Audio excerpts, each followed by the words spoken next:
and basically I had a scratch right across the pupil of my eye. Oh my word. And the doctor says, well, yeah, the human body is great because it just so happened that that particular injury heals itself pretty well. So yesterday I was taking the medication that they, drops in the eye they gave me, and then all this stuff, and by the hour it got better. I mean, and it's almost back to normal. It's just a little bit of fuzziness now in the eye, and so he says that scratch will heal itself.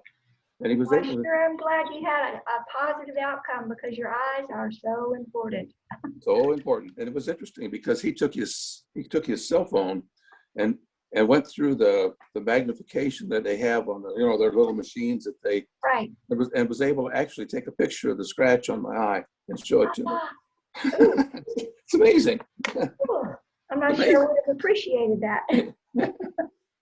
Well, congratulations for a successful surgery. I'm glad you're okay. Yes. Excuse me, I'll be right back. So what kind of surgery? You had some surgery on your eye. What did they do, Bob? Well, basically, I had other surgery, the ones last December. Mm-hmm. And basically the left eye, it just, what they did on the thing just wasn't quite right. And my distance vision was kind of fuzzy. Okay. And so it was not severe, but bad enough to where they said they could make some corrections on it. Mm-hmm. So they did that last Friday. Okay. And as I told Rebecca, basically they wound up with a scratch across the pupil. Mm-hmm. And my vision rest of Friday and most all day Saturday was awful.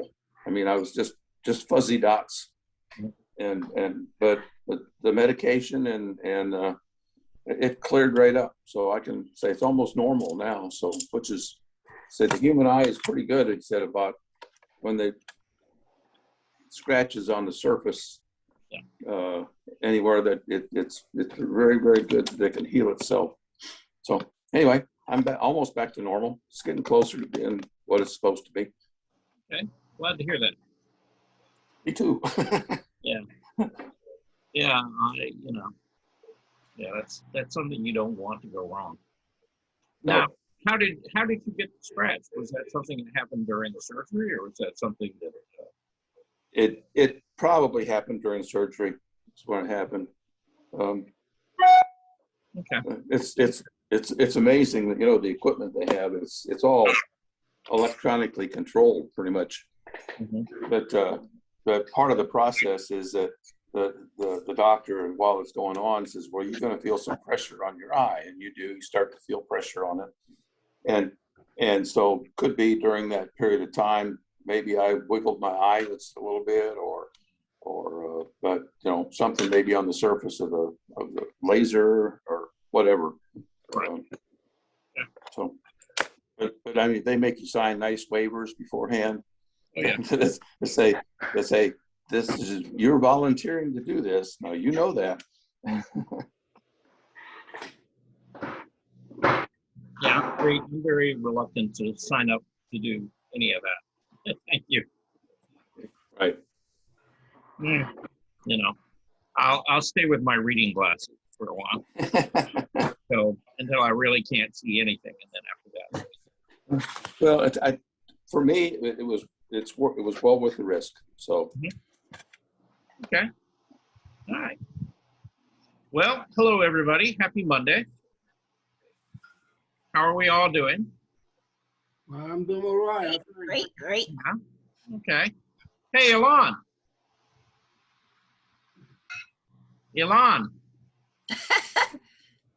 Wake up. Yes, sir. Yeah, how are you doing? I am doing very well. I know it's time for your nap, so I just want you to stay awake for a minute or two, okay? No, I am awake. Okay. From our last meeting, I got a present from my son for Father's Day to go to school, art school, So I started taking their lesson on Saturdays. Yeah. Okay. And we'll see how am I doing. At least it woke me up and I'm holding a brush in my hand. So That's good. Okay. So you're going to Spruill? I'm going to spoil like once a week Okay. on Saturdays. Yeah. And who's the instructor over there, can I ask? I don't remember her name. She's pretty good. Okay. Yeah. Yeah. They have some good people over there. So yeah, you'll enjoy that. So What class is it? I don't know. I come to do my acrylic work, Oh, okay. and I don't know. Other people are doing watercolor, everything. okay. Nice ladies come there. It's like I'm the only guy. Oh, okay. Ah, So that's a plus. All right. So you're representing the male contingent, huh? Okay. Yeah, I am. That's good. All right. Well, I'm glad to hear that. So I've got a couple things I want to mention to you. Friday, we had a discussion because by Wednesday, I need to schedule new classes because Wednesday will be the end of the month. It will be the last class that we have scheduled.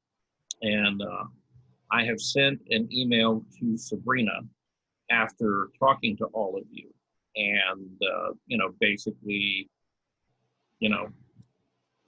telling her, basically the feedback that you guys gave me.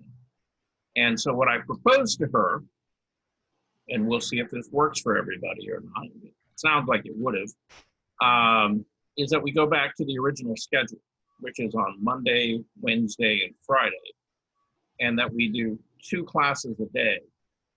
And if you can't make a morning class, then you can always make an afternoon class. And then obviously, if you need time to work on something, that kind of spaces the classes out far enough so you've actually got time to maybe try to accomplish something and then share it. And so that's the email I sent her. I'm waiting to hear back whether or not that's actually going to work or whether they have to state it as 1 class a day schedule. If they do the 1 class a day, what we came down to is that we would do like a Monday afternoon, Tuesday morning, a Wednesday afternoon, a Thursday morning, and then or wait a minute, no, it was reversed. Yeah, Monday, Wednesday, and Fridays were morning, and Tuesdays and Thursdays were afternoon. Okay, yeah. So it's going to be one of those 2, and I will let you know how it all comes out in the wash. Okay.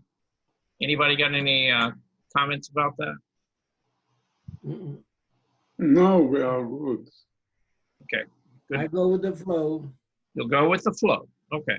All right. Yeah. Yeah. The main thing is it's trying to get you guys to give you enough time and enough inspiration to make something, create something, doodle, try something, keep producing work, because that's how you get better. Is you don't get better by just reading books and, getting theory. You've actually got to practice, get a paintbrush in your hand or draw or, do something, take a risk, get into it, stuff like that. Okay. All right. So just wanted to give you a heads up on that. And I probably expect a response from her by tomorrow morning. And so you guys will know what's going on one way or the other. And I will send an email, and I will send an email with the links to the new classes. And she had me schedule these classes for a month, which, I thought was kind of odd. And so when I do the scheduling this time, I'm going to try to make it for a 3-month period. You know, basically 90 days, so that you'll have some consistency and you'll know what days are coming up, and if there's any holidays or things in there, I'll try to mark those out as well. Okay. Of which, by the way, next Monday, not this Monday, but a week from now, is the 4th of July, right? So we will not have a class on Monday. Everybody know that? Yep. Okay, good.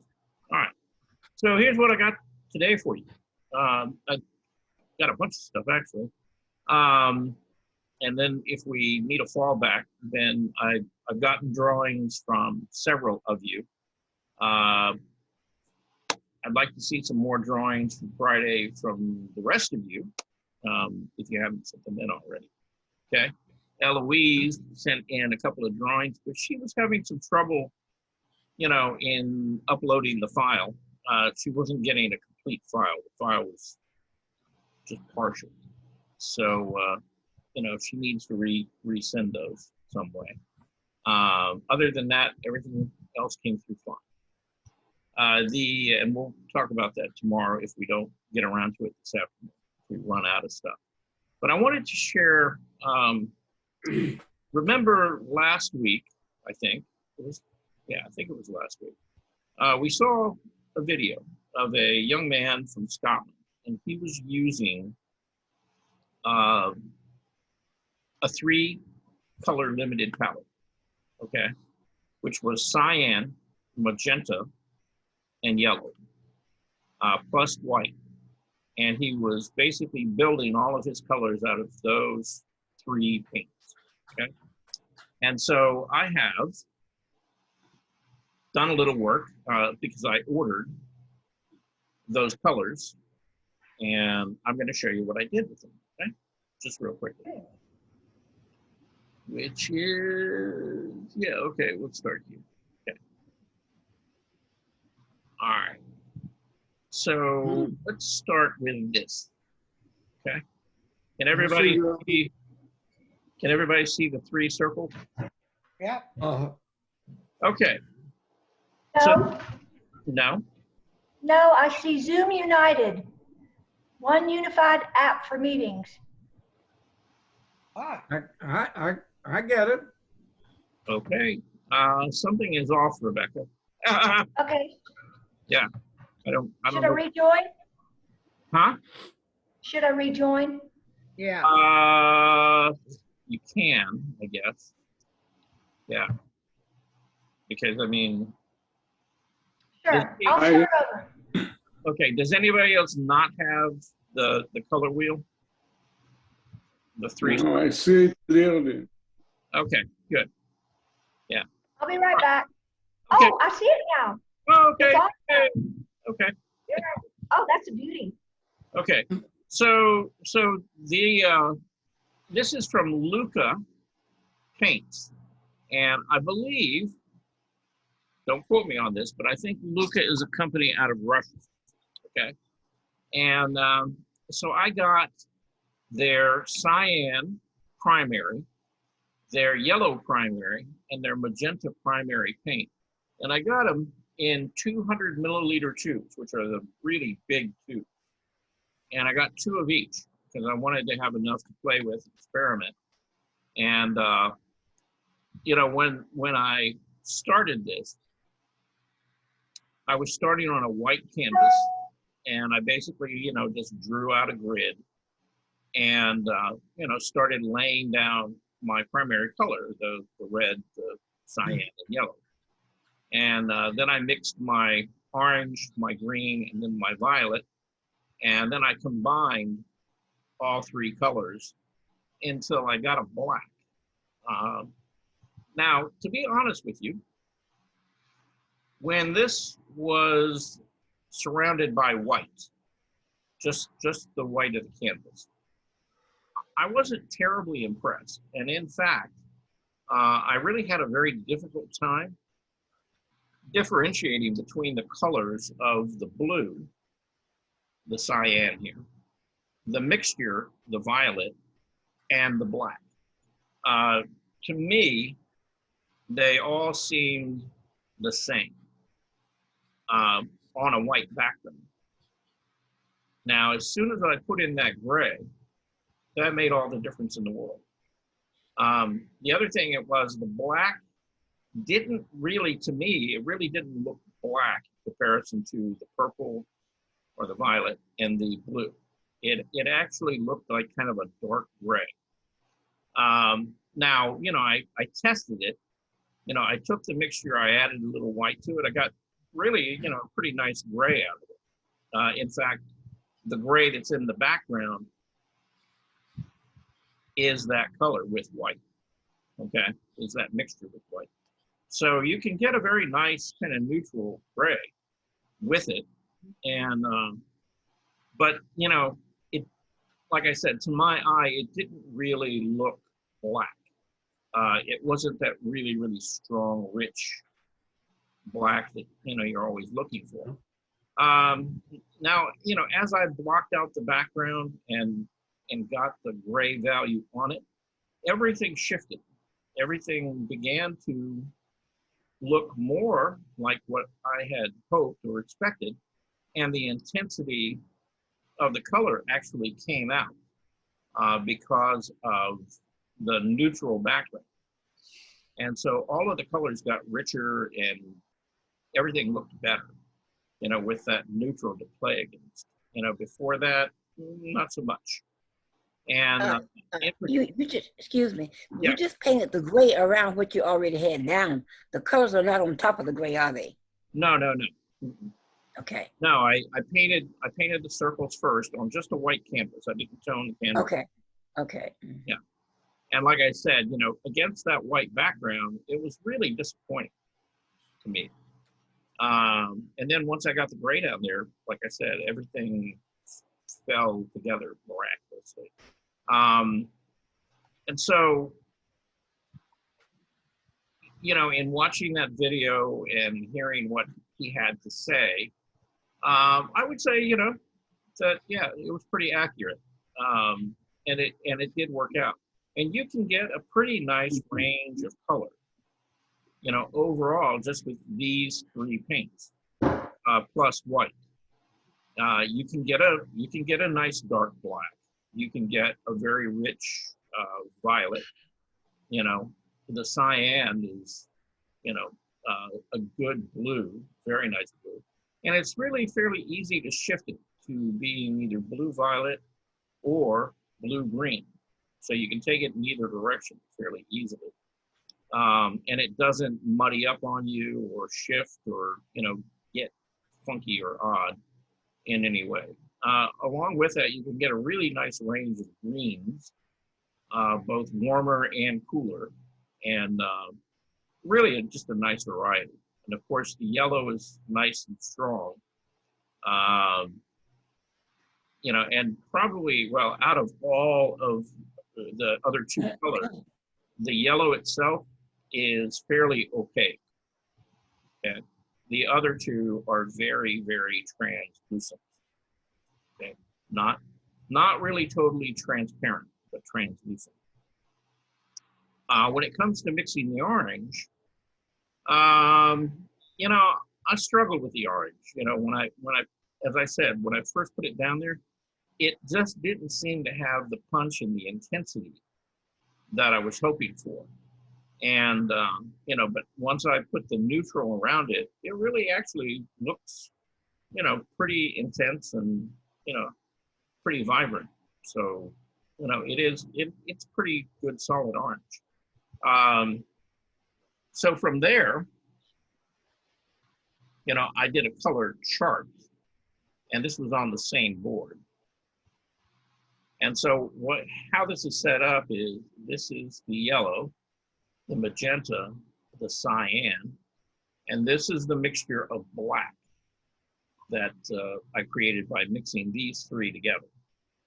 And then I also added the secondary colors, which was the green, the violet, and the orange that I made. And then I took them and I made a whole value scale, okay?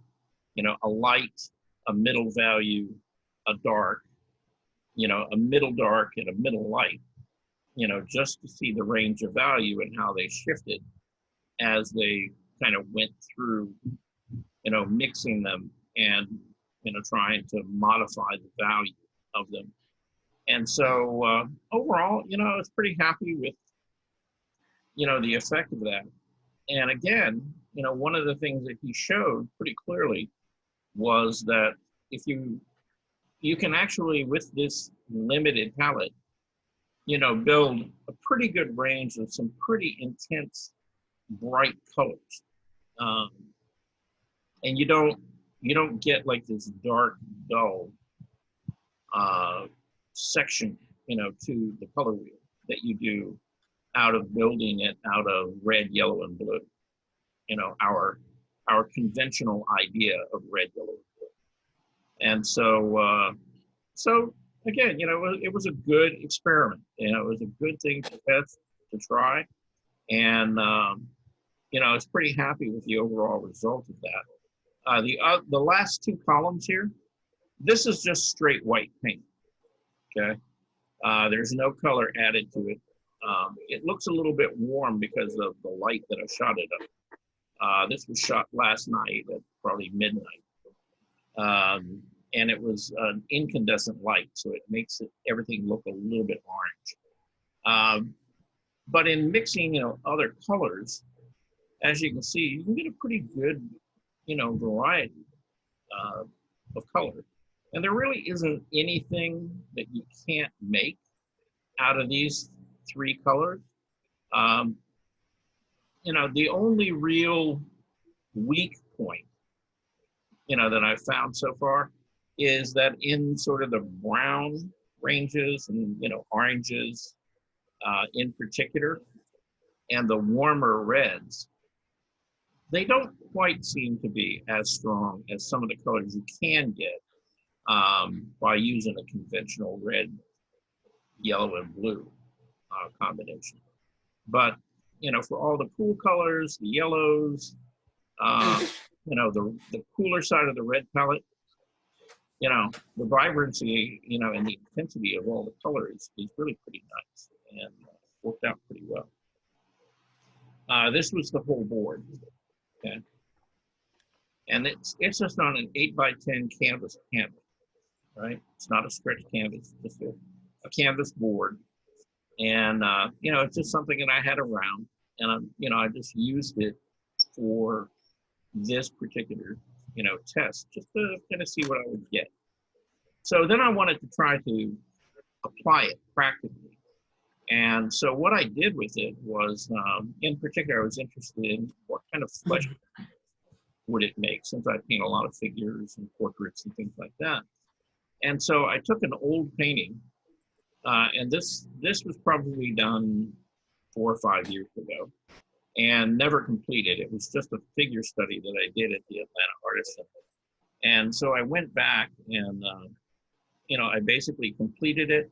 And I would say that probably 95% of the surface is new paint.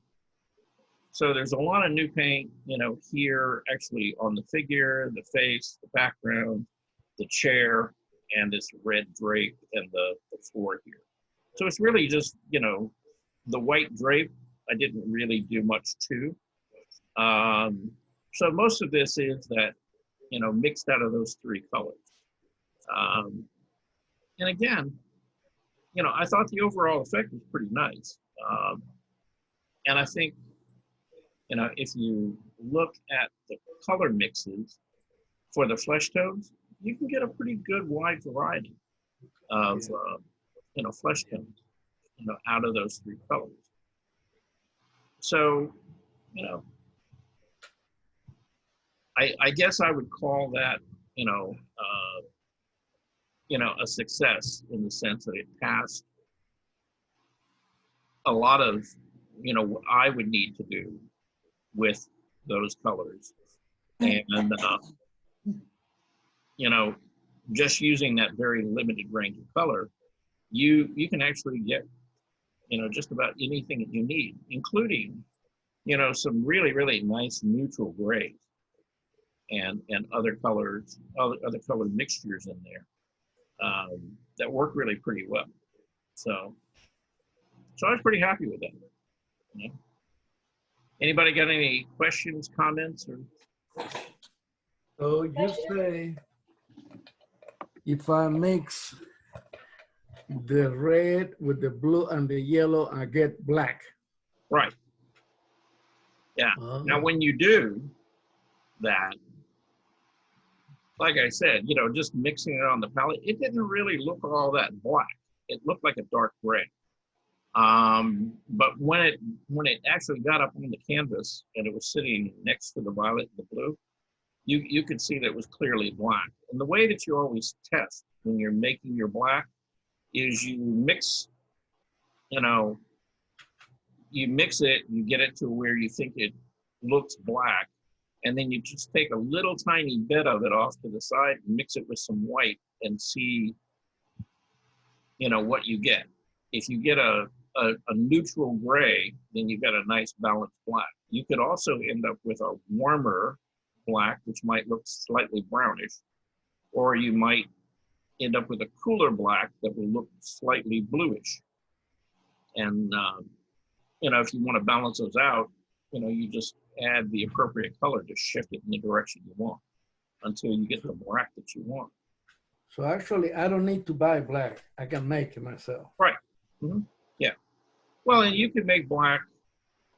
Yeah, I highly recommend that you don't ever go out and buy a tube of black paint. Okay. I think it's a total waste of time. And the reason for that, and I have several. One, any kind of black that you would buy on the market would be very, very high in blue and will really affect the color temperature of all the other colors on the painting in kind of a negative way. So I always recommend for people to mix their blacks, and that way you have the ability to make it slightly warmer or cooler and kind of harmonize it with the rest of the paint. And you know, that's just my approach. Now, some people use Mars black. You know, I guess if you have like a really big expanse of a canvas that you really want to paint black, you could use that. But for me, again, it's like putting ultramarine blue on the canvas. It's just, it doesn't really look black. It's more blue than black. The only two blacks that I would recommend using if you're going to use them is either a black called Ivory black or bone black, right? One of those two. The second one you said, ivory and what? Bone, B-O-N-E. Okay. Okay. I have the, may I make a comment? I have the ivory black, Mhm. and luckily I have that one because I only have 5 colors, and I've been making my own. But I'm wondering how these colors have names. Why would you name black ivory? Because originally when they were making that, it was made out of burnt ivory. The bone of an elephant? Yeah. Well, Oh, elephants, rhinoceroses, any kind of ivory. You know, walruses. You know, you get ivory from a whole variety of animals. But the way that they would make that black is that they would actually burn, you know, ivory and then grind it up into a powder, and that was the pigment. And the same thing. That is fascinating. Yeah. I did not know that. Thank you. Yeah, and the same thing is true with bone black. You know, again, that's how they got bone black, because they would burn bones, both human and animal. So if I save the soup bone and I burn it, I can make black.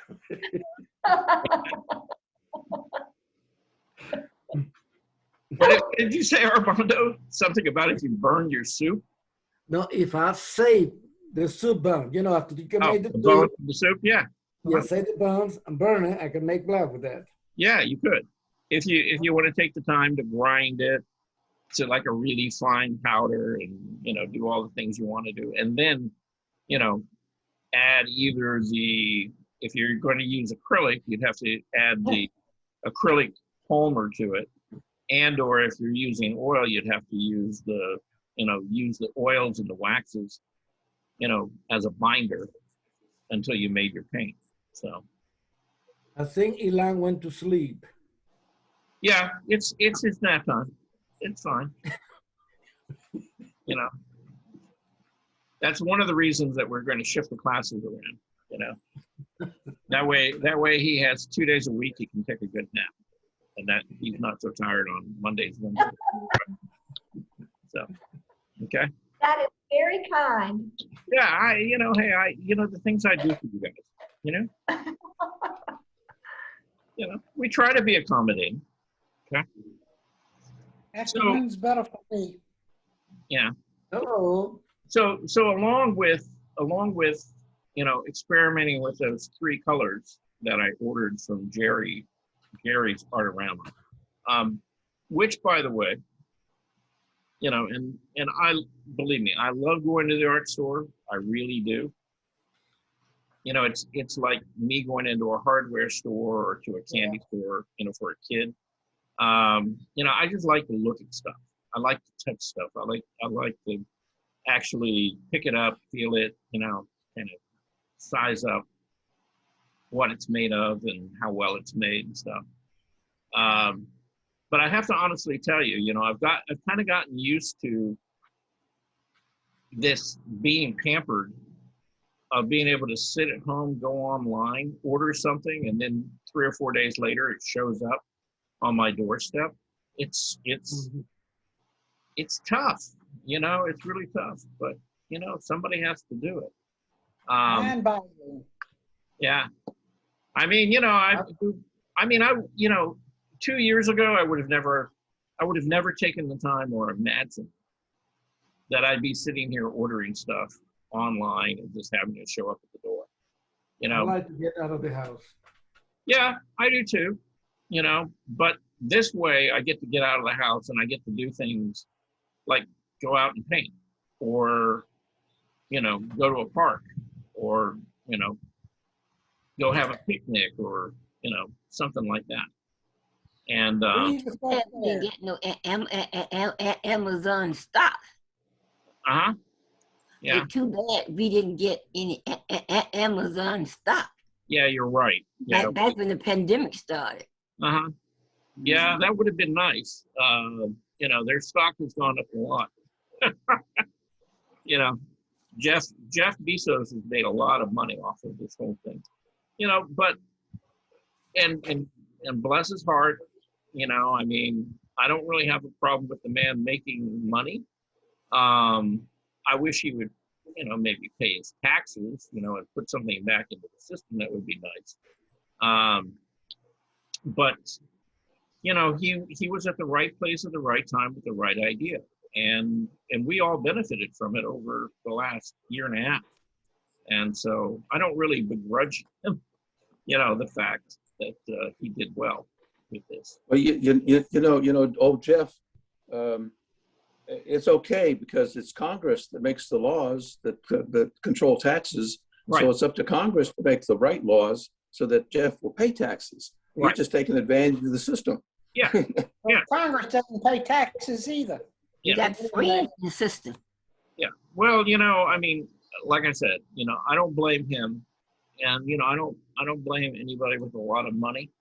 You know, they pay out a lot of money to hire a lot of attorneys and a lot of tax accountants and folks like that, you know, to help them not pay taxes. You know, if that's what they, you know, if that's what they decide to do. But yeah, you know, it kind of rests with Congress, and they need to do something about that.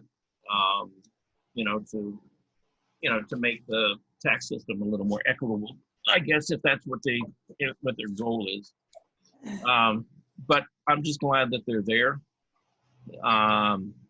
You know, I think it's nothing short of amazing with the technology and stuff that we have, that we can actually sit at home, you know, order almost anything now, and you know, get it delivered to your doorstep in a really timely manner. Actually, it's pretty amazing. So I'm happy with that. And without that being the case, I wouldn't have been able to do this little experiment that I did, you know, because I would have to go actually find a store that would carry these particular paints. And, you know, I really don't think that there's not binders, not Blick and Art Utrecht or Michaels. You know, nobody in this area actually carries these paints and stocks them. So you've just about got to order them online. So how did you find out about them? Online. Okay. Yeah. I mean, he. Lucca, Luca? No. Lukas. Lucas. Oh, Lucas. Okay, thank you. Yeah. Thank you. And, yeah. I mean, you know, yeah, it's, you can go to Jerry's, you can go to Cheap Joe's. In my quest, I will mention one thing: the difference between Jerry's and Cheap Joe's. You know, I think they're both great sources for art supplies, frames, anything you need art related. The difference being that Cheap Joe's is really not all that cheap. You know, in fact, they tend to be a little bit high in you know, not on everything. They tend to be, you know, good bargains on certain things, but other things they seem to be on the higher end. And The so same thing with any store, whether Yeah. it's Walmart or Publix or Kroger. Mhm. They have one thing as a leader that's going to be less, and the other store's got a different leader that's going to be less. Yeah. There's always a discrepancy. right, but it's worthwhile, you know, if you take up online shopping for art supplies, to have several different sources and to compare them, you know, item to item. And the thing you want to look at is you want to look at the item, you want to look at the quantity, and you also want to look at how long it's going to take them to get it to you, and is there going to be any cost in the shipping. And that was the thing that hands down always wins for me with Jerry's, is that, you know, Jerry's is fast, they're efficient. Like I said, usually 3 to 5 days from the time I order something, without me having to pay a lot of extra money. You know, now when I make an order, I generally make an order and it's got to be over $50. Okay. And if it's over $50, shipping's free. You know, their regular ground shipping is free. And their regular ground shipping is, like I said, about 3 to 5 days. It'll be at your doorstep, just about anywhere within the continental United States. So, you know, they have kind of become a regular go-to for me. Now I have ordered some frames and things off of Cheap Joe's, and they've got a pretty good stock of frames and things like that, if that's what you need. You know, like I said, they each have their strong suits, and you know, it's worth taking a look at both of them. And occasionally you'll find things are actually cheaper at Cheap Joe's than maybe at Jerry's or at Binders or things. But I generally look at least 3 different websites, you know, before I purchase something, and try to do a price comparison and make sure that I'm ordering, you know, apples to apples if I can. So it's the same size, same color, you know, same brand, and that way I really have an idea of where the pricing is sitting. Okay. So that's my spiel about online shopping. Other than that, this weekend, I did this. Let me share this with you. Yeah, I know. We saw, you did the naked lady. You having fun lately. I did.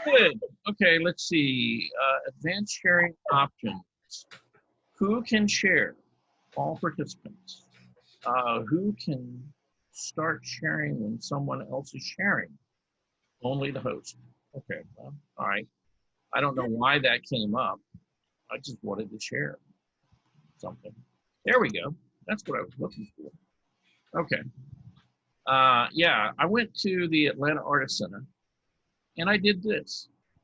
And this is on that mixed media paper, and this is the gouache, the palette that I set up a couple of weeks ago. And so I've been traveling around, you know, doing a lot of paintings in gouache lately. And I was happy, you know, with that. And this is a 3-hour, really about a 2-hour and 20 minute. Stop it. It take me 2 days to do that. I'm sorry, what? I said, stop it. It'll take me 2 days to do that. Oh, well, probably not actually. You know, it might go faster than you think, particularly if you had a model in front of you.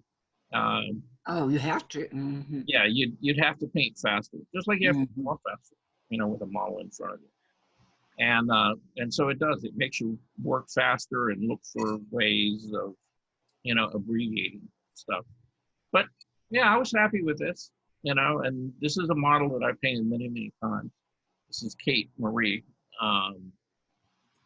you know, who I've known for at least 10, 12 years now. She's a great model. She does some wonderful poses and stuff. Really, really nice to work with. But again, you know, got, you know, some pretty nice color out of that gouache. This is kind of a close-up that I did, and I wanted to, you know, if you really look, everything's pretty loose. You know, it's not real tight. You know, it's, you know, you can tell where the nose, the mouth, the eyes, you know, but I didn't really sit down and specifically draw out and paint features. You know, it's just little patches of paint that all kind of network together, you know, fit together to change value and temperature, you know, so that you get sort of a three-dimensional effect or form, you know, and that's kind of what you end up with. So you can actually get a lot done, you know, in a little bit of time, and it's, you know, it's fun. It's a good thing. And, you know, regardless of whether you go to a figure group and, you know, paint a figure or go out, sit by a pond, do a landscape, you know, you can take, you know, some pretty simple basic materials and you can do a lot with it. It's just a little bit of planning, okay? All right. You okay, Armando? Yep. Okay. All right. Now I want to hear back, you know, from you after you get done making your pots of soup and saving up your bones and you burn them. You know, what kind of black you got out of it, okay? So I don't really know if it makes a difference whether they're chicken bones, fish bones, you know, mammal bones, you know, whatever. So Well, I have a lot of soup bone in my patio because I have a little thing that I grind it. You know, the bone is good for the plant. Oh, good. Bone meal, right? yeah. Well, actually, if you burn the bone and then grind it up and put it in the plants, it's even better because it breaks the elements of the bone down, so it's more accessible to the plants. Oh. I worked for a guy who bred roses, and you know, he would do that. You know, he would take beef bones and stuff like that and burn them and make the charcoal and grind it all up, and then he'd put it in his rose beds and had beautiful roses. So it worked for him. Anyway, anybody got anything they want to share? Anything they want to talk about before we get too far into? Can I ask a question? Yes, you can. I went to a ballerina recital for our oldest granddaughter, who's 4, at the Sewell Mill Center and Cultural Center. It's, excuse me, Sewell Mill Library and Cultural Center. And there was an artist there named Grace Kaiser, K-I-S-A, Kaiser. Okay. And she was from Nairobi and had the most interesting, I guess you'd call them sculptures of, I can't even describe it, but I'll send you a picture of it because it was so interesting, of women that have the head that's ceramic, and then the body is made of all different kinds of materials. And it was just absolutely incredible what she could do. So I don't know how to tell you about her except to send you a picture because it was so unusual. Okay. Yeah. Well, when you send me a picture, also, yeah, if you will, send it this afternoon so that we have it for tomorrow to share. Sure. And make sure to send her name as well. I will. Thank you. And I'll try to look up something on her. Okay. But now, how large were these? The paintings that she did were very modern, and they were probably 2 feet by 3 feet. Mm-hmm. But Okay. the sculptures were kind of like columnar in shape, but as tall as 5 feet tall, some of them. Okay, so they were almost life size. Yes. Okay. Okay. Yeah, I'd be interested in seeing, the Okay. photos I'll send them to you. so we can go with that. Okay. All right. So guess what we're gonna do now? I want to talk about before you go. Yeah. I tried to make a plaid shirt for my guitar playing man. Mm-hmm. I'm way out of my league. What? Painting the plaid shirt? Yeah. I Yeah. can paint a flat plaid, but trying to make the folds and where it goes after that, I said, oh my God. Yeah, it's mainly trying to match the curve of the pattern to the folds and things like that. And you can, it takes time, but if you basically just start off with like one main color in that plaid and we'll lay it down and just, kind of as you move down the shirt, think about the shape and the direction that the fold and things is moving in and lay that pattern down, as though it's moving around there. Once you get the first one done, then the rest of them all kind of fall in line. Oh, okay. Yeah. It's kind of like putting a stripe, on a shirt, and, you come down the arm and then you hit a fold and you got to kind of do a curve as it moves around the fold. And then, sometimes you actually lose, that line as it moves actually behind a fold and it picks up somewhere else. So, just do that, follow that pattern, like all the way down the sleeve or down the body. And once you have that established, then let everything else kind of follow suit. And you'll get that effect. Okay? I'll try it. Yeah. Yeah, it's good practice, So I know, stuff like that, painting patterns and stuff, there's some people like me who I actually enjoy doing stuff like that because it kind of gets you in this zone where you're just kind of very focused and very concentrated on it. It's almost like a meditation. And then there's other people who it just drives crazy. So, because it is, you do have to be very focused on it. So, but try it. Don't be afraid of it. And if it doesn't come out exactly, guess what? Doesn't really matter. Okay. Yeah, it's your painting. So yeah, you can make it whatever you want. Okay. Okay. Yeah, and you know, if it is too much of if it takes too much time or whatever, you know, again, you don't have to put him in a plaid shirt. You know, you can put him in any kind of shirt you want. It could be a solid color. You know, it could have polka dots on it. It could have any kind of pattern on it, right? You know, make it your own. It's fine. Okay. Okay. All right. Okay. So, you know, we talked about a guy by the name of John McDonald, who's a landscape painter. And he has a video. It's through Streamline Videos. It's on YouTube.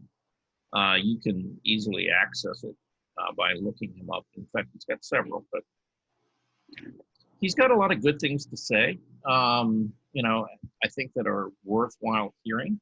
And just kind of watching the way he kind of approaches painting, you know, I think would be kind of valuable for you guys to hear. So I'm going to play a bit of it. We're not going to play the whole video because the last half of the video is an interview.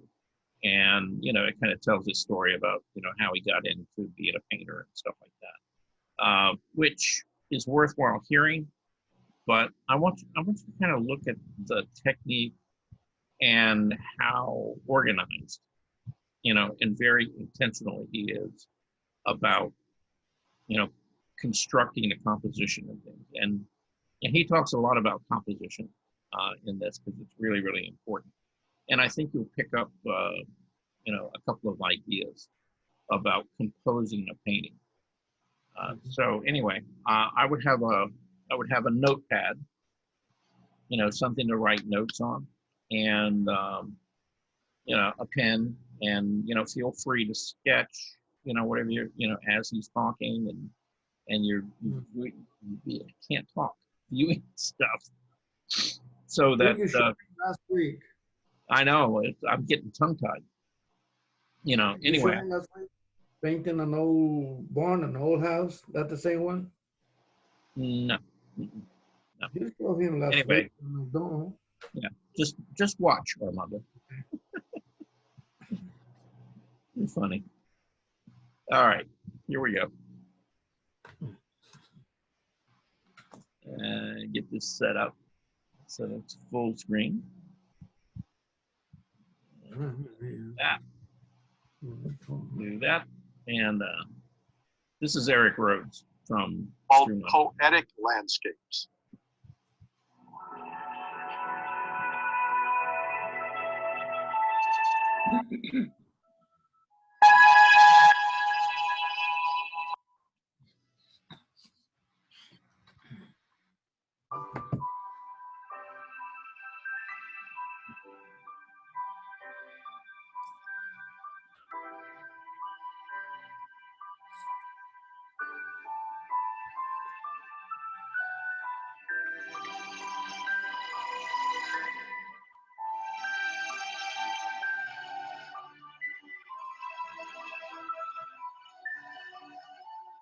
Hi, I'm John McDonald. I'm delighted to be here filming this instructional video. I hope you find it informative and beneficial to your painting. The painting process you're going to see that I use has evolved over the last 20 years or so, as much by accident as by intent, from talking to painters, being given advice by fellow painters, reading books. At the core, it's a very traditional method that goes back a couple centuries. I don't have any secrets to offer. You know, special formulas for a media that will make your paintings glow like a Vermeer's, or a certain brand of brushes that will make you paint like Sargent. Personally, I believe that we can most effectively and efficiently improve the craft of our painting by deepening our understanding and mastering the basics, composition, value, color, etc. And if you think of a concert pianist, they will play scales 3 or 4 hours a day. I was always amused by the fact that preceding every World Series game, the baseball teams would begin their day with batting practice, the same thing they did as kids in Little League. So the basics, it is the basics that are important in this world, our field of endeavor, as it is in many others. So I have no secrets to give you. What I'm going to be doing is briefly explaining some concepts, then hopefully showing them to you during the demo. I'll go into greater depth while I'm actually painting. And then you're going to have to try them out. Videos, books, magazines, there are a lot of ways we can learn about art and improve our skills. Going to conventions, attending workshops, all of that is very beneficial. But ultimately, we learn to paint by painting. It's the only way to really make any kind of learning effective. We have to try it out. So take from this method that I use, take what works for you and ignore what doesn't. And if you find some things that I do extremely beneficial, they click for you, and it makes your painting more efficient and more joyful, that's wonderful. And if they don't, that's wonderful too, because often it's just as beneficial to know what doesn't work for us as it does what does work for us. So let me talk for just a minute about using photographs as reference, because that's what I'm going to be doing in this demo.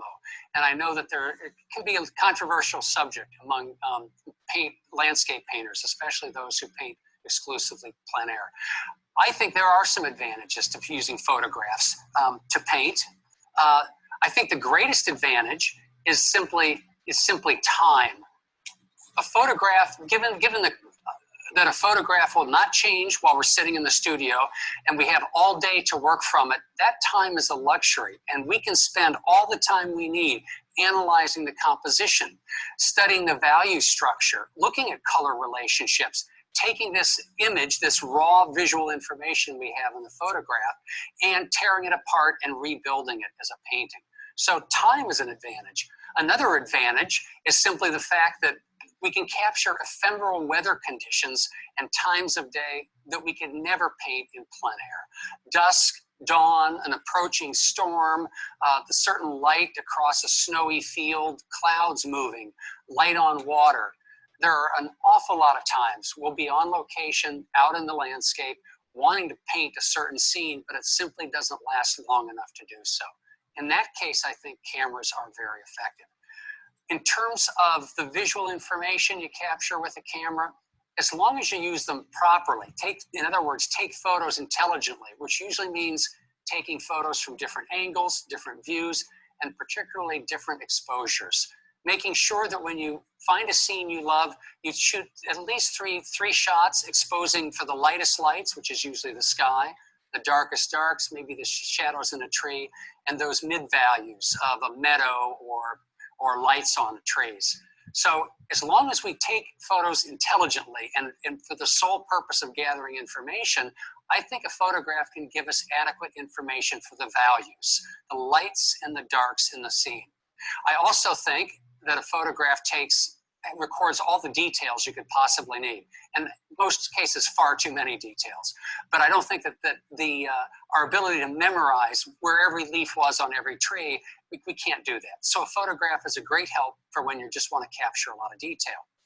So the advantages: time, capturing ephemeral conditions, and values, capturing values and details. That's the advantages of using a photograph. Are there any disadvantages? Of course there are. And the greatest disadvantage really is in terms of the quality of the visual information is color. The camera cannot begin to match the human eye for seeing subtle and nuanced color relationships. The colors in the sky, the colors in water. I often love painting landscapes in the winter, and too often in a snow scene, what I see is a bluish, purplish gray with maybe tints of green and pink is reduced in the camera to a simple flat blue. Often the same thing happens in the sky. Subtle nuances of warm, cool tones in the sky are simplified by the camera into just a flat cobalt blue. So there are disadvantages, certainly. The greatest disadvantage, I think, of using a camera to record information, though, is that the camera doesn't record emotions. It doesn't record how you feel in this scene.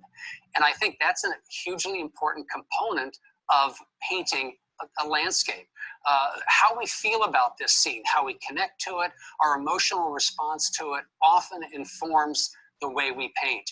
And when it's painted successfully, I think those emotions, as subtle as they may be, can often affect the way that it's not only painted, but the viewer sees it. The viewer can feel that emotional response in the painting.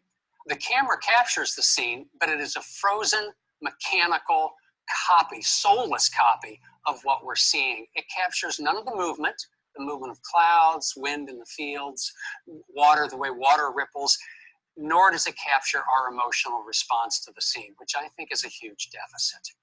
Let me talk too, just briefly about copying versus creating. Painting is not a spectator sport.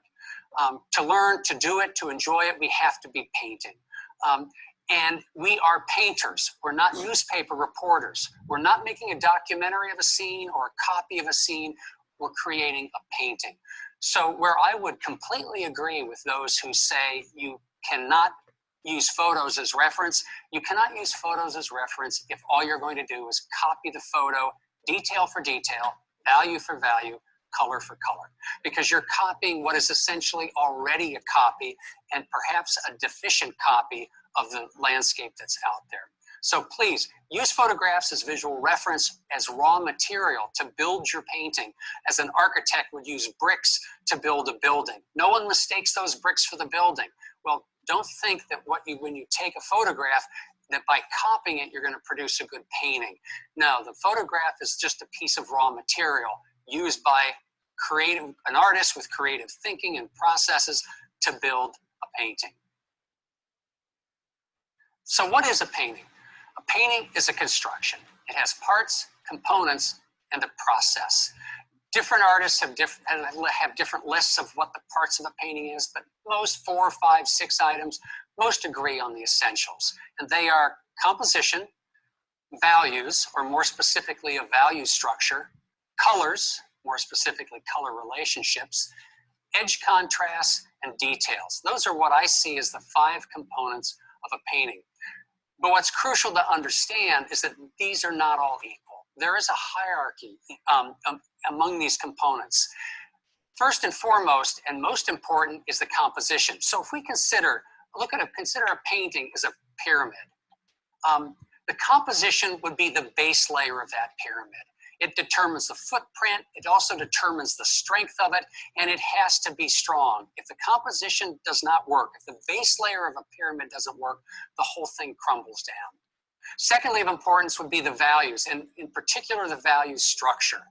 The value structure is the 2 to 5 shapes that make up the composition assigned a light or a dark, from white to black, and along the gray scale. So when I say value structure, I'm really meaning those shapes that make up the composition, each one assigned a value between white and black. That's the value structure.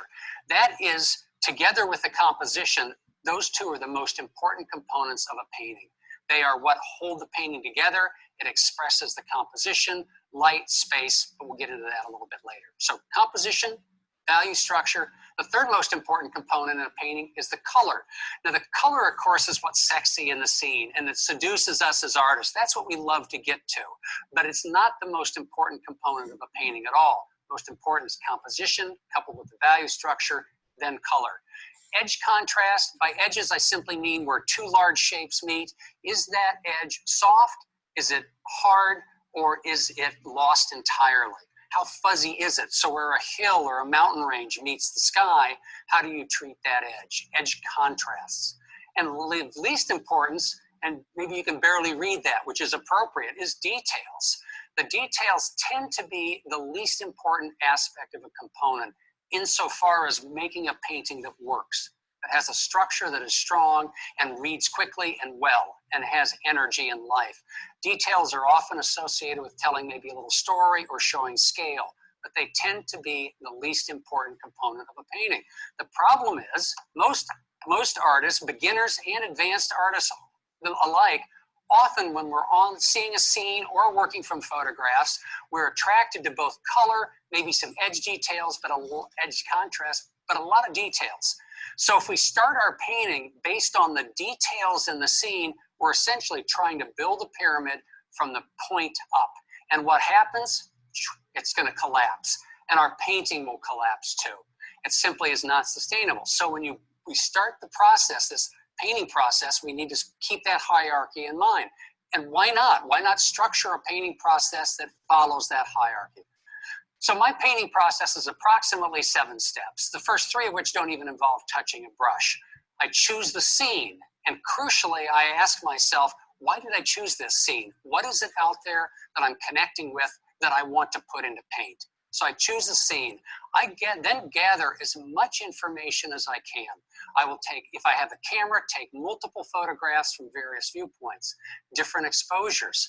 If I have the time, I'll take a sketchbook along and do some tonal thumbnails, small little sketches to help me start to analyze the composition and even the value structure. I'll also do a plein air sketch if I have time and the inclination, a color sketch in oil. Not looking for a finished painting, just trying to record the color information that the camera can miss. And sometimes I'll take a movie. I find that strangely enough, taking a movie, I'm not taking it for visual information. I'm using the sound capability of recording my voice. So I'll take a movie, and while shooting the scene, I will describe in words what I'm looking at. I'm seeing the sky. It's got peach tones at the horizon. I'm seeing greens above that. In other words, I'm describing colors that I know the eye can see that the camera cannot. And this really has 2 functions. One, it serves as verbal notes to myself. Yes, I am seeing peach tones in that snow, and the shadows are deep ultramarine blue. So when the camera shows them as a light cobalt blue, no, I know they're deep ultramarine blue. So it not only gives me very concrete, specific color notes, but in the process of narrating the movie, I'm taking time and having to look at that scene closely enough to be able to describe it. So it's another layer of my spending time on the scene and learning and absorbing more and more of that information. So I choose the scene, I gather information, then I head into the studio. And there I will edit the photographs in Photoshop, change whatever I need to do. But the point of that is not so much to create a single photograph to copy and paint, as much to capture as much as I can the memories that I felt at that time of the scene.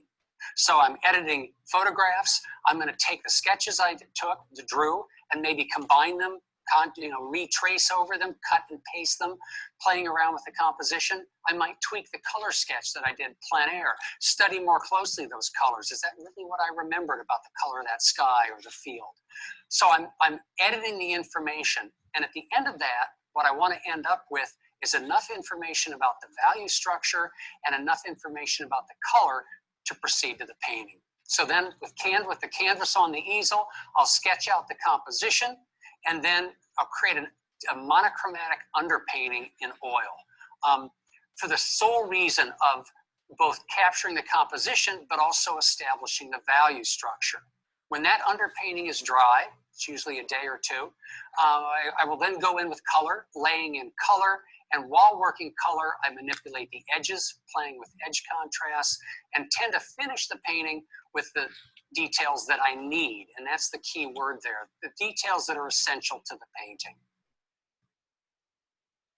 Okay, so I'd like to show you now the materials that I use.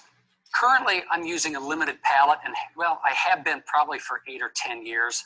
When I first began, I limited it was even more drastically limited. I'm currently using a white that is half zinc and half titanium. And the reason for that is very simple. Titanium is a very opaque white that dries quickly with a very stable and strong paint film. That's all good. However, because it's so opaque, in higher toned mixtures, if you want a very, very light pink or yellow, the opaqueness gives it a chalkiness that I don't like. So I like the mixture of the zinc. Zinc white is translucent. It dries slowly, but it also dries with a very brittle paint film. You should never use pure zinc white in your paintings, especially if you paint thickly. The paint film will crack. I've been told that zinc in the titanium and zinc white mixture is the closest non-toxic alternative to lead, the traditional lead white paint. But it's a nice paint to use. I use Gamblin. I know other makers other brands have the same kind of mixture. Any brand will do. In terms of my yellow, I use a cadmium yellow light pure from Utrecht. Also cadmium yellow pale is another name for, I think, a very, very similar color. I think any brand will do. My blue is a Prussian blue. I use Winsor and Newton. Any brand will do. And the permanent alizarin crimson is also Winsor Newton, and any brand will do on that as well. Not as many manufacturers make the permanent, but be sure to look for permanent, because alizarin crimson, traditional alizarin crimson, is not light fast. And especially in high key mixtures with white, the pigment fades rather rapidly. So these were the three colors, in addition to white, that I used for a number of years. I was able to approximate earth tones, the siennas, the umbers, and even get a range of grays. But I spent a lot of time mixing to get it right. It was time well spent, I believed. I learned a lot about color mixing, but I think several years ago, I decided that it was time to maybe expand the palette a little bit more. So I also now use dioxazine purple. This is Utrecht, but any brand will do. You can mix a beautiful dioxazine purple from Prussian and permanent alizarin crimson that is almost identical. But I found myself using purple so often in so many of my mixtures that I found it simply easier to have a pre-mixed, use a pre-mixed pigment. The last pigment that I've added to my palette for the last several years is Vasari Raw Umber. This allows me to start to mix neutrals, gray tones, earth tones, as a base. I can start with the Vasari Raw Umber, and by adding different things to it, I can approximate burnt sienna, raw sienna, and a beautiful range of grays. Now, I don't own stock in Vasari. I don't get any kickbacks for saying this, but I have used a lot of different raw umbers, and I find that most of them are slightly too yellow. Vasari, for whatever reason, is a more neutral raw umber, and when mixed with white, can produce a beautiful, coolish silvery gray that I like very much. So those are the pigments. In terms of the brushes, I use two. The brushes that do most of the work are a bristle synthetic blend. This is a Utrecht F series. Sadly, a year ago, they discontinued the line, and I think I bought up most of what they had. Fortunately, I still have plenty of them. I am sure that a moderately priced synthetic bristle blend would do just fine. I'm very hard on my brushes. You'll see that I scumble a lot. I push the paint into the canvas. So for me to spend the money on an expensive brush, frankly, wouldn't make sense. I would destroy it, and I destroy these brushes fairly quickly. I wear them out. I use the flat. I like the longer bristles than a bright. It holds more pigment. I just like the feel of it, the bounce of it on the canvas. Towards the end of the my painting process, I'll often turn to these titanium Robert Simmons. It's a soft nylon synthetic brush. They're very nice. I'm sure that there are very many similar brushes from different brands out there. The reason I turn to these towards the end of the painting is often if I need a very sharp edge. I'm able to get a really clean, sharp edge with these brushes. I'm also able to lay the paint on the canvas very lightly. So if the paint thickness has built up a little bit, I'm not picking up the paint from underneath. I also use, and this, I think Utrecht sells this. This is just a very soft bristle brush that I use often to blend large areas of the painting. If I feel that the edge contrasts have become too hard, or I have too many subtle little value variations in the painting, I'll use this to blend it. I do tend also to use quite often a value scale. You'll see that during the demo, where I literally will mix a paint and put it right on the scale to see if my value mixture is accurate. In terms of solvents, I don't use them. I've over the last year or two have really moved toward a non-toxic studio.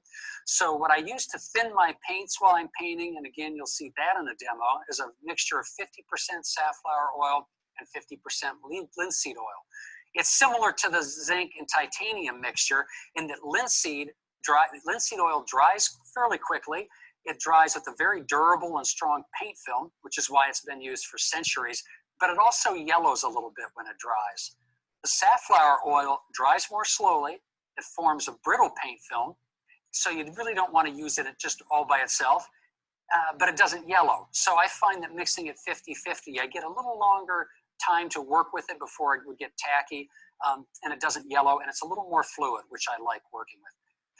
In terms of a medium, now I don't use a medium and I should note quickly, no, this is not a tube of paint, and it's certainly not a tube of Utrecht zinc white.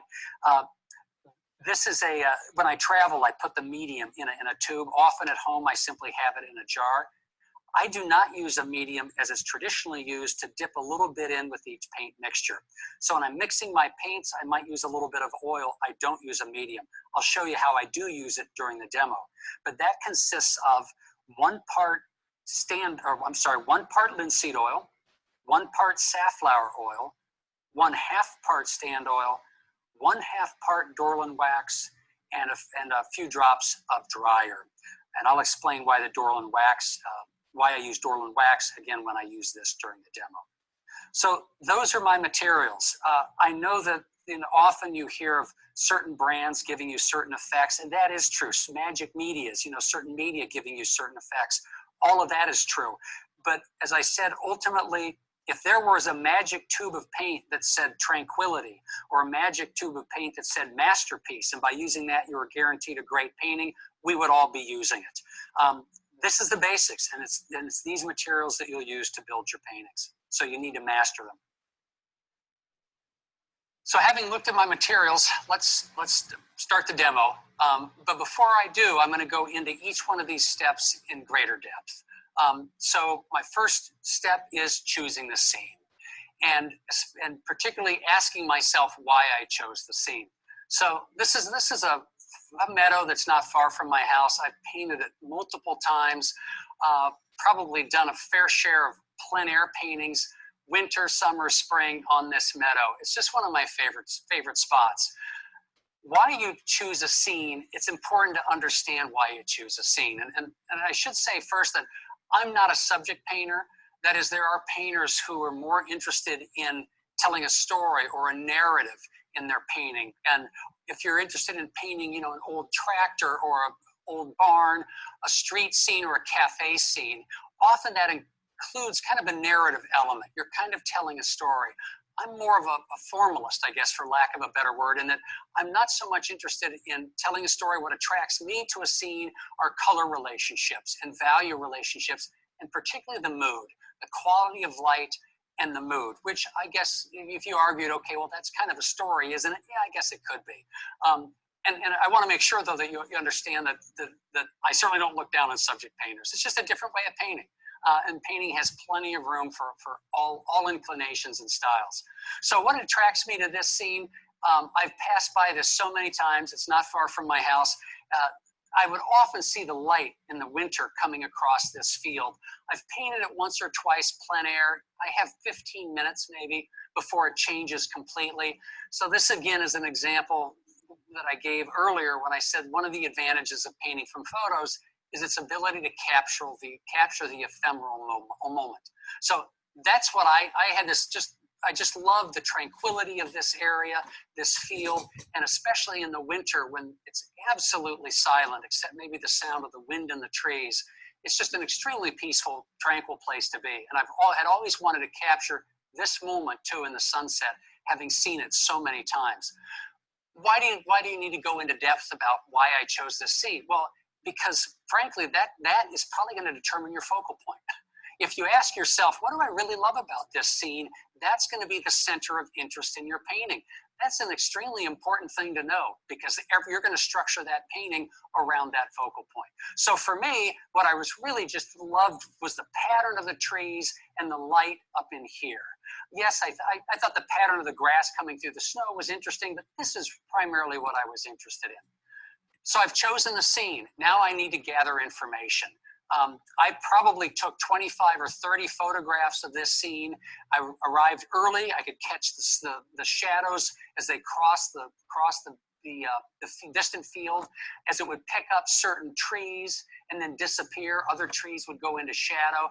I was just intrigued by that play of light as time moved along. So I took a lot of photos, finally settling on this one.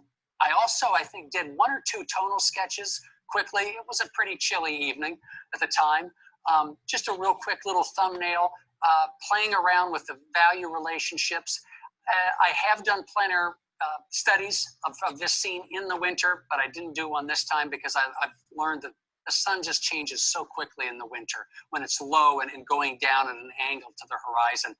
It changes too quickly to really bother getting out your plein air kit when it's 20 degrees outside. So I gathered the information, photos, sketches, a plein air sketch, taken, I don't know if, can't remember if I took a movie of this or not. I may have, in which I'm describing the colors. But then I go back to the studio. And typically we'll download the photos in Photoshop. I'll set the sketches aside, a plein air aside, and I'll start to go through the photos looking for what I hope will be a photo not that I can copy. I can't stress that enough. The point of using photographs is not to find one photograph you can copy, but a variety of photos that all give you visual information, and hopefully one photograph that can capture enough of the value relationships that you can use that as information regarding the values and the details. As I mentioned, that being, I think, the best advantage of using a photo. But when I take a photo into Photoshop, I take it further than just saying, oh, this is the photograph I want to use. Because of my experience as a former freelance illustrator, I'm comfortable in Photoshop, and I will often crop the photograph. And I didn't crop it much this time, as you can see, just zoomed in a little bit. But then I will change the values and the color in Photoshop. And again, the point isn't to come up with one image, a photo, that I can just copy to make a painting. I want to try to recreate in me the emotion and the memory I had of that scene. So this is what I ended up with after altering it in Photoshop. You can see quite a bit of difference in the color. This may have been the actual color of the scene. I don't know. It may have been, but it's not how I remembered it. And it's not what I was responding to. I saw this as much more of a scene of glow with color contrast, and I simply wanted to capture as quickly as I could that memory. So while I was painting, I would be painting from my memory with this as a reminder rather than from that as simply a photograph. And I hope you understand that, how important that distinction is. So in Photoshop, I've taken this image and I said, yeah, that's really much more that's much closer to how I remembered it. And then typically, still in Photoshop, I will paste a grayscale next to the photo and a little thumbnail above. I paste the thumbnail because it's so much easier to see the basic shapes and basic values of a photograph on the computer monitor when it's kept small. It's much more difficult, I think, when it's enlarged. And I use a monitor in my studio about this size. So this may be great for seeing detail, but it's much easier to see as looking at a small image. It's a little bit like a thumbnail sketch. It gives you the basic shapes and some of the basic values. So with the value scale, what I'm doing is I'm taking samples of the colors of the landscape. Sometimes I'll actually, with just one of the Photoshop tools, select a square of the actual photo. Other times I'll simply fill in a little square with the color that I sample. I'm really looking for value information. I used to, and 5 or 10 years ago when I was doing this, I would almost always convert the photograph to black and white and then do the same thing. Now I like to go directly to color, in part because it's good training to look at a color and where is this on the value scale, to judge the value of color immediately rather than having to convert it to black and white. But if you have the capability of converting it to black and white, and that helps you, by all means do. So by assigning these chips from the little samples from the photo, I can see exactly where these values lie on the value scale. And it gives me the information I need to establish the value structure. I've shown you the value scale, the thumbnail, but what changes exactly did I make, and maybe why?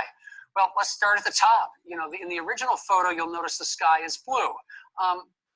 That cool sky, yes, that cool sky could create great color contrast with warmer tones here. But I was thinking in some ways of this painting as being a warm key painting above and a cool key painting below. And if you don't understand color keys, if that's confusing, I will get to that.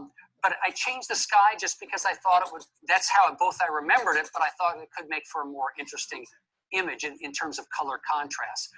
You'll notice also I pumped the color in some of the shadows. I wanted to see a little more color in the shadows. I lightened some of the darker shapes in the foreground. In terms of the snow itself, photographs often record snow, especially snow and shadow, as being far too blue. It's not how I remember this. I remember this because of the warm light coming and being reflected from the background into the foreground snow. I remember the snow being much warmer and a little bit lighter. You'll notice also, though, in Photoshop and the airbrush tool, I simply painted out a lot of that foreground snow. I wanted to just see, did I need all this pattern? At first, at the beginning when I saw this scene, I was actually interested in and intrigued by that pattern of the grass breaking through the snow. But as I'll explain when I talk about details, every little detail that's down here is going to be screaming for attention and to the detriment of the details up here at the focal point where I really need them. So I just painted them out very quickly, just to get a sense of how much detail do I want in the snow in the foreground and how much don't I. So, but before I move on to what I do with the sketches, let me say a word about Photoshop. You do not need Photoshop or any image editing software to make better paintings or to use photographs as reference. I've seen a lot of people using an iPad where you can convert it to black and white. You can change the colors, the values with an iPad. All of that is just a tool to explore the color and value relationships. If it helps you see it with fresh eyes and deepens your understanding of it, then use it. Just don't copy it. It's just raw, again, it's raw information, and it's there to help me come to an understanding of these value relationships rather than giving something that I just blindly copy. But don't get hung up about Photoshop. I use it because I had it as an illustrator and I know how to use it. You can simply print out a photograph, and if you'd like, you could hold a value scale. Simply hold the value scale up to the photo and decide and discover where these values are. But all of this, because remember the pyramid, composition, value scale, they're the most crucial elements of your painting. If you can nail those, 80% of the work of the painting is finished. So this is the photograph, and this is what I typically end up with on my monitor next to the easel when I'm thinking of painting. So what do I do with the sketches? Well, I'll cut and paste sketches. I'll enlarge them. I think on this, I simply blew it up and printed it out. With the sketches, I really am looking for information on the shapes. I assigned values to these, but this is the value information I'm going to use when I paint. This is for composition, to play around with different shapes. How does this tree line work? And in particular, I was concerned about the way this pattern of shapes in the foreground moved into the background. So that's editing the information. I've gathered it. I've chosen the scene. I've gathered the information back to the studio. I've edited what I've needed, and I've ended up with a good sense of the value structure of the painting and a good sense of what I need to do with the composition. So at this point, I would simply transfer this sketch to here. I wouldn't bother with this until I need value information, because this is what I'll use for the composition. Okay, so I have what I need. I have the value structure in the photograph and the compositional sketch, the shapes, the arrangements in my larger tonal thumbnail. So we can start transferring that to the canvas. But first, let me just talk about composition. And it's so important, and so sometimes it seems so complicated that I'm sure you could shoot an entire video doing nothing but just exploring and talking about composition. And again, composition is that arrangement of the major shapes of the landscape into a scene that feels unified, but also is varied. I think the word I tend to use more than anything else is it wants to feel balanced, a composition, and yet have a variety of shapes. I find it a lot easier to say what not to do when composing a scene than what to do. Some of the things you want to avoid are placing anything of real strong interest, strong contrast around the edges. Traditionally, they've always said never put anything, certainly not the focal point, dead center. It usually needs to be slightly off center. I'm going to stop this for a minute because I want to make a particular note of the fact that for the next, say, 5 minutes while he's talking about composition, you guys really need to listen to this, okay? And he's got a pretty good method, I think, of, figuring out, composition on this. So listen carefully, okay? And we'll probably stop it after this. I think one of the more important rules is you always want to avoid equal divisions of the canvas. If I had a sky and a field, I don't want to have that horizon line exactly in the middle, nor do I want to split the canvas down the middle vertically. But also you want to avoid having equally sized shapes on the canvas. So if I have, say, a band of trees across here, and I have a lake or a pond down here, I don't want that pond and those trees to be the same width on the canvas. It kills the illusion of space. So one of the most important rules that I'm always trying to avoid, and it's amazing how easy it is to forget it, that rule of avoiding equal size shapes on your canvas. Most rules that you'll hear about regarding composition can be broken. George Inness used to divide, especially his late canvases, would divide his canvas in the middle and then write down the half, but then hang different elements around that central cross beautifully. You'd never really know that he was violating one of the cardinal rules of composition. Don't divide your canvas in half vertically or horizontally. He did it both and got away with it. There are, I guess, masters who can break those rules. I think there is one rule, though, that is absolutely inviolable, that you cannot break, and that is don't say more than one thing with your composition, with the painting. Make sure that if you have a focal point, you don't have another focal point of equal strength here or here. Think of it as someone telling you a story. Well, if there's only one person telling you a story, it's easy to follow. If you have three people talking simultaneously, surrounding you, each telling a different story, how can you possibly make sense of that? It's the same thing with the painting. Say one thing with the painting and sacrifice everything else. It also isn't just a focal point. It's not uncommon to find a painting in which the sky is spectacular, beautiful variations of values and colors, and you want to capture that sky. But boy, the light on the hills is also incredible. Wow, I want to capture that. And while I'm at it, look at the light on the foreground, snow or field. I want to capture that too.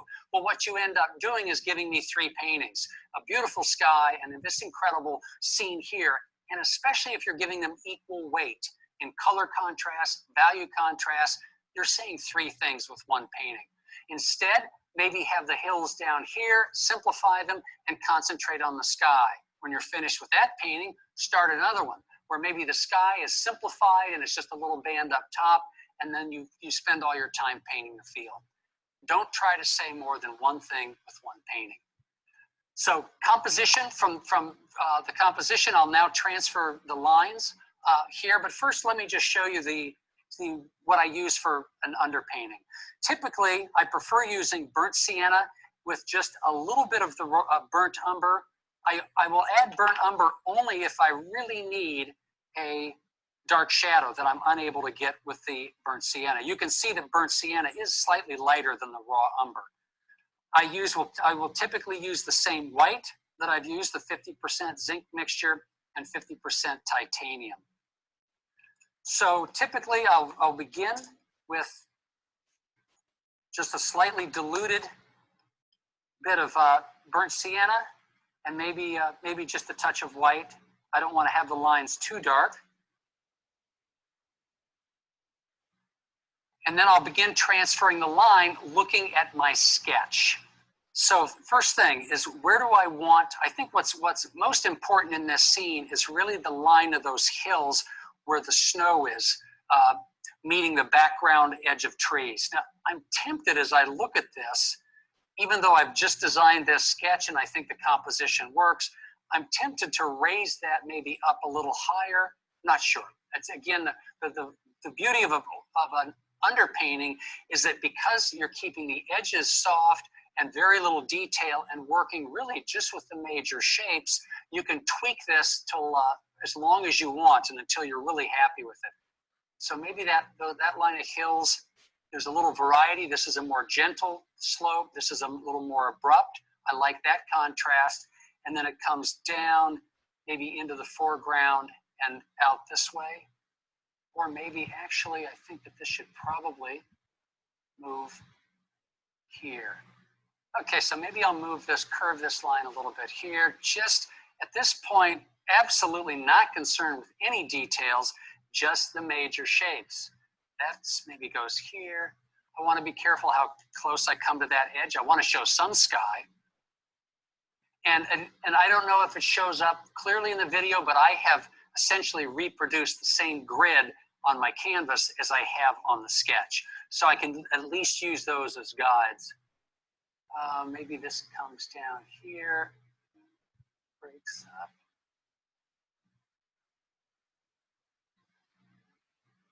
I'm going to break there's a little tree in the photograph, kind of more in the foreground. In the sketch, you can just barely see it just to the left of center. I want to have that break that line. And there are some mid-ground trees that are breaking the horizon line there. I want to make sure that this has some variety.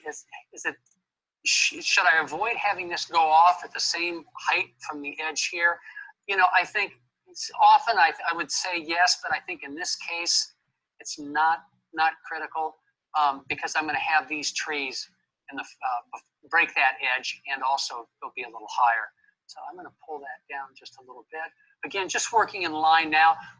You always want to avoid lines lining up. If the angle of this tree, the tree row, is exactly the same angle as that, it starts to make this shape read flat, and the brain wants to read it as a flat plane perfectly perpendicular to your view, and it flattens it out. So always trying to make sure that this curve, you know, curves don't repeat themselves. I have a curve here, I have a curve here. One of those is going to have to change. So why don't I maybe bring this here? And you might kind of wonder why I didn't solve this at the sketch stage. And I'm kind of wondering that too at this moment. You would think I would have caught that, but that's all right. At least I caught it now before it hurt the composition. I'll bring that up a little bit. This line is a very important line in the sketch, where this edge comes in, how far it comes down. There's a triangle there that's nice. I want to make sure that this isn't symmetrical. You know, you don't want to have forms that are perfectly symmetrical on your canvas. That's another rule of composition. So I'll break that edge up. This can be a nice clean edge since it's an edge of snow. And then some of those bush forms or brush forms, whatever it is. Move up here. This line, see, that just breaks that midline, and it comes up, comes down this way, just below half. I need to make sure that the line between the foreground snow and those mid-ground bushes or shrubs is not exactly at halfway up the canvas. And I've actually maybe moved it down even a little more than in my sketch, but just by so little that I don't think it matters. I have a slight drop in the form as it comes here. I'm tempted to maybe make that straight across just so I have a little variety, a single horizontal line maybe where all these are other lines are angles. I don't want to position it exactly in the middle though. Up here, and then another important line is this in the background. There seems to be a field that's almost flat. And then it rises as it comes along here. And I should say, again, just to repeat myself, I'm looking at the sketch now. I'm not really looking at the photo at all. When I paint start working in values, I'll look at the photo, and it may be then that I see things in the photo that I hadn't noticed previously in the sketch. Well, I'll change it then if I think it's going to help the composition. It's all about establishing a composition right now that works, that's going to allow me to convey a sense of space and form and just interesting shapes, the way these shapes come together. Let's see, that's a little too dark at this point, although this is all going to be fairly dark. Okay, and what's also probably I need to put in right now are this background, just so I can really get a sense of where this is. Now, this tree kind of comes up, and then I have a tree breaking into that about there. This shadow of the trees is maybe approximately here. And then there's some more shadows up in there. Don't need to indicate that right now. This is an important line because I have to decide how much of this field in the background I'm going to show. And can you see that this shape, or I'm working on this shape right here. This is the bottom edge of some trees.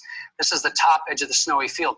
There is a row of trees in here. Can you see that if I divide this equally, this to here, here to here, it's going to hurt the illusion of space. For some crazy reason, our brains will just interpret two shapes that are similar in width on our canvas as being in similar areas in space. So I want to avoid that. Tree here, and then there is just a tiny hint of that field, or that slope of snow back through there, a little triangle there, and a little bit here. Now this kind of looks,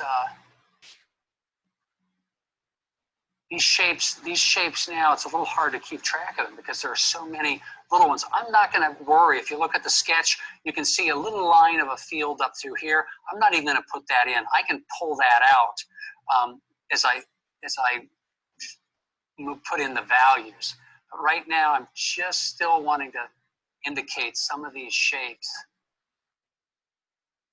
I think that as I have used underpaintings more and more, I really enjoy this stage because I feel as if the brush is a pencil, and sometimes it's just really fun to, if I want to, just to kind of scumble in some of the shapes, even though I'm going to end up doing this much more accurately when I lay in the values. It can help me get a sense of how these shapes are going to look against the snow. Okay, I'm seeing at least variety. I'm not exactly sure what's happening over here. I need to maybe make that a little bit stronger. Watch, I want to make sure that the widths of these bushes are not the same, the height's not the same, the way I'm dividing the fields and layering this as it's going back in space is not the same. There has to be variety. Things have to be different. And it doesn't, does it really matter if you adhere to perspective principles that things large get smaller? Well, sometimes, but sometimes that regularity, especially if it's a field, gets kind of boring. Maybe one distant field is a lot larger, so it breaks that regular progression of getting smaller in space. And the darks are up in here. Okay, I think at this stage, I can forego the sketch and simply focus now on the monitor. So I'm working on a tone canvas now. So the first thing I want to do is identify this tone in terms of its value. Is there a reason to work on tone canvas than white? Typically, I like working on tone canvases, especially if I don't do a tonal underpainting, for the simple reason that especially at the beginning, if I'm working on white, every layer of paint, regardless of what value it is going to appear darker than white. So I find it harder to judge value relationships on the canvas until I get some of that white covered, a lot of that white covered. So I enjoy working on a toned canvas for the very reason that it knocks that white back. And then I can push the shadows in and pull the lights out. Often though, in the studio, if I'm working on especially a large underpainting, and it's almost always the large paintings, I will always do a tonal underpainting on large paintings. I tend to prefer working on white because then I can lay the paint in, and rather than having to mix white to get lighter tones, I simply with a rag will pull off the oil, revealing the white canvas underneath. It's a different way of working, and if you want to try underpaintings, and I really recommend you do, especially if you struggle understanding values, then try both, working on both a tone and working on a white underpainting. Why do I need to identify this value? Well, it's probably going to be one of the values that I have identified in the value, on my value scale. And if that's the case, then I can use that as kind of a reference point to all my other values. So I typically will hold up a value scale to the canvas, and I hope you know by now the best way to distinguish values is to squint. It's the easiest way to see if two colors are the same value, or simply to see value shapes. So if I squint at this, it's clear that this is a little darker than here, it's getting close here, and maybe this is a little bit lighter. So I suspect it's going to be this value. I realize that this value scale and the value scale I have created in Photoshop don't correspond perfectly. Photoshop is because its photo sensors is actually shining white light for the white. It's going to be whiter than this. And this is printed ink pigment, which is never as dark as it really is with the pigment I can get from my oils. So it's not going to be quite this dark. It's just a little compressed. Is that difference critical? Not really, because what I'm most interested in analyzing values aren't the absolute value of a shape, that is, whether it's this dark or this dark or this dark, it's the relationships but it has with other values. It's those value relationships and how far apart they are on the value scale that make the difference. So if this value is approximately here, on my value scale, it would be down around here. Well, that is the same value as the background of these trees here. Now, let me stop for just a minute to talk about, because I'm about to work values into this. Why do an underpainting? Why are values so important? And in fact, there's a great expression, not only that I've found not only in the world of painting, but my wife is a quilter, and I've heard quilters use it. Values do all the work, color gets all the credit. And I think that is absolutely true. Value does most of the work. Why do a value underpainting? Well, it's because it's value that creates the illusion of light. It's not color. Value creates the illusion of space. It's not color. And value creates the illusion of form. So if value is creating the illusion of light, form, and space, what else do I need to establish the composition and a structure to know that my painting is going to work? And if you think a painting has to have color to work, I recommend looking at the work of Charlie Hunter, who does terrific, beautiful paintings, monochrome paintings. Color has its place in the painting, and it does some wonderful things for a painting. But what it doesn't do is it doesn't provide structure, and it doesn't provide that spatial illusion that we're so often looking for in the landscape, where we want this tree to look further back and maybe a snow up in the foreground to look as if it's actually coming up in the foreground. So value gives us that. Another important aspect of value are value keys. Now, I could paint this entire painting in all dark keys and make the painting quite dark. Or I could decide to do a high key painting and make it entirely light in light values. In this case, I think just given the nature of the subject matter, I've got light shining on white snow and deep dark branches and bushes in shadow. I want to take full advantage of that value scale. So in this case, I think I'm going to be using pretty much most of the value scale, which frankly is a little easier than working in value keys. Because if you think about it, what I just said is it's not the absolute value that matters, it's the value relationship, the distances between them. Well, if I'm working from a full value scale from black to white, look at that range of values I have to work with. So if this is a value of one shape in the landscape and this is the value of another, and another one maybe is right here, I have some wiggle room in the value scale. It's not, I don't need to have that precisely exactly the same. But if I've compressed all my values, so I'm working in the very light end of the value scale, I have much less wiggle room to make a mistake in that. So it's actually more difficult to work in high key, low key values, but it's worth trying. So there's one other very important component of value, and that is a gradient. And if you're not familiar with a gradient is a very subtle change in either value or color that moves from one area of a large shape to another. So just consider this large foreground area. And especially look on the left side in the photograph.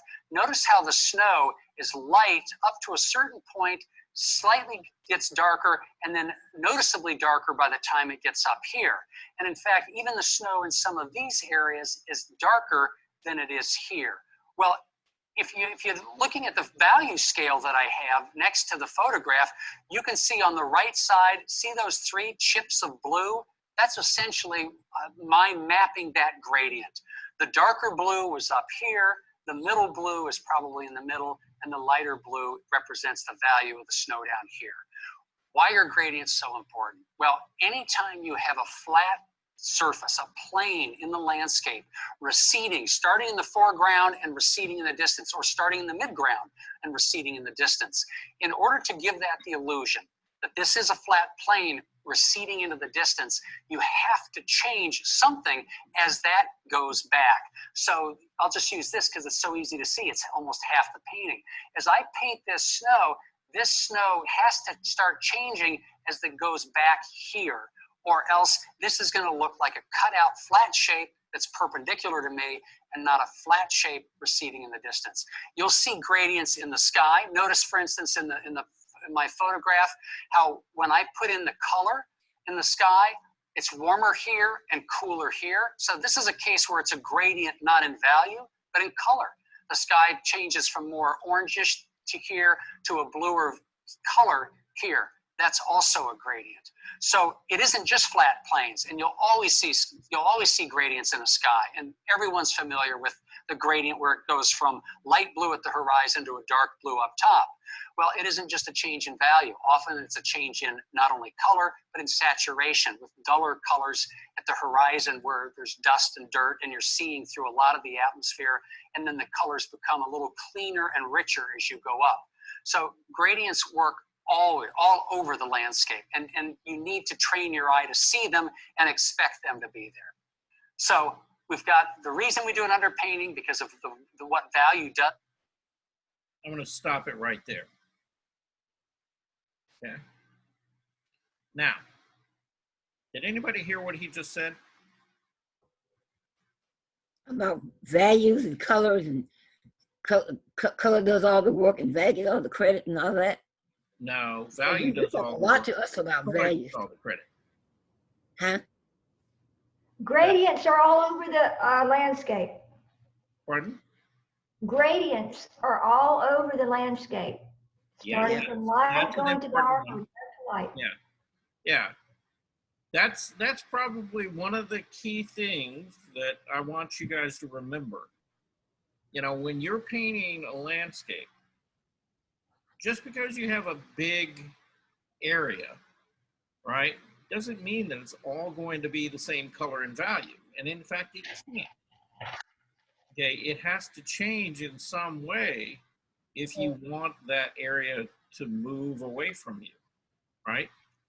If it's the same, you know, at the top as it is the bottom, then what you've just described is a flat plane that's facing you.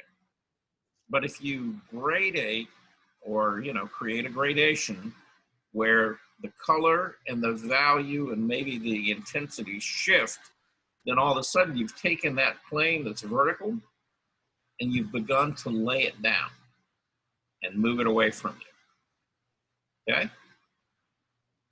And that's really key and critical. You know, if you're gonna paint landscapes,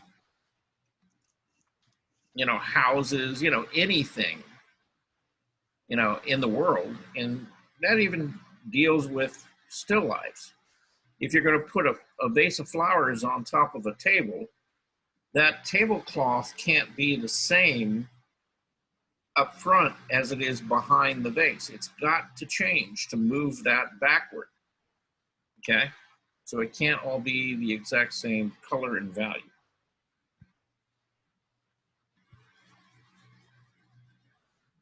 And that's really important. And I can't emphasize that enough. You know, same thing with the sky. You know, you can't paint the sky all the same blue. Because if you do, then it's flat. You know, it's flat and it doesn't move backward in space. So just keep that in mind. Okay? All right. So we're gonna stop there. It is almost 4 o'clock.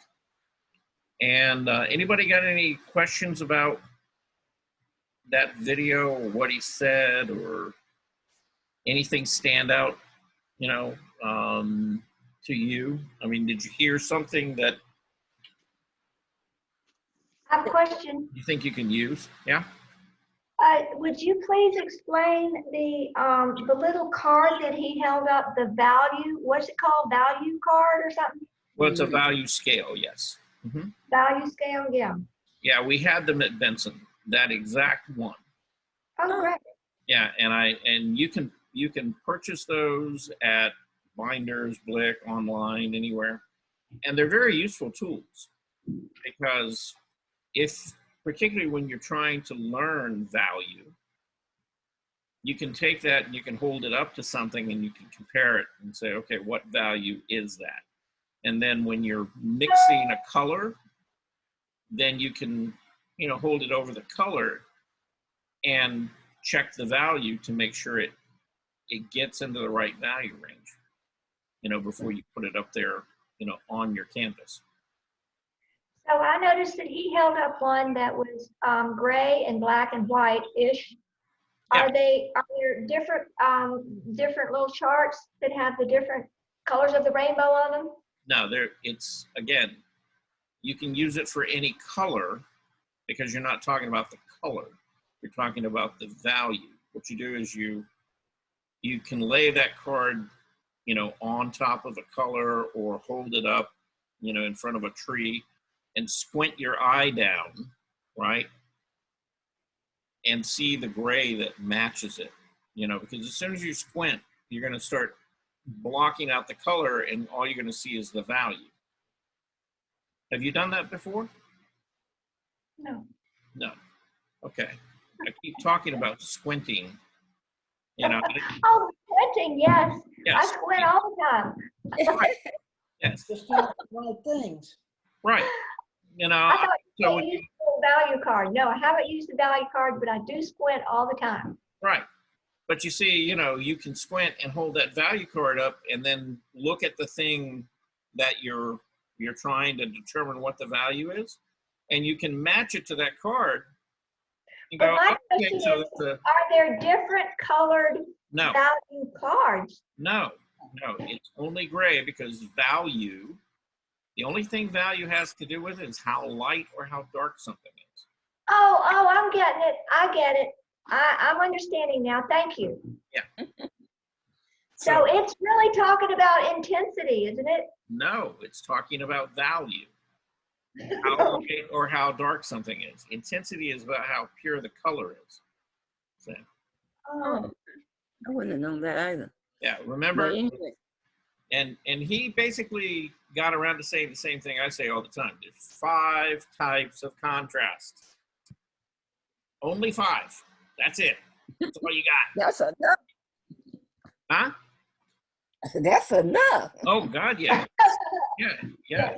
I mean, look, if you can get 3 of them right, you got a good painting. You got a majority. Yeah. You've got a pretty good solid painting. If you can get 3 of those right, you got a pretty good solid painting. The question I want to ask is, he talked about not dividing your painting in half, Mm-hmm. and then he proceeds to draw a line right down the middle. Down the middle. Well, you mean on the horizon line? No, not horizon line, on the vertical line. He drew a line right down the middle, and he was painting on each side of that. Working on each side of that line. You know, he drew the grid, right? Mm-hmm. Yeah, but he had And the grid. He had the grid divided up in thirds. He had 1/3 on the left, 1/3 on the right, and 1/3 in the center. In the middle. Oh, you saw different. I thought he had. I thought that line was straight down the middle on the vertical side.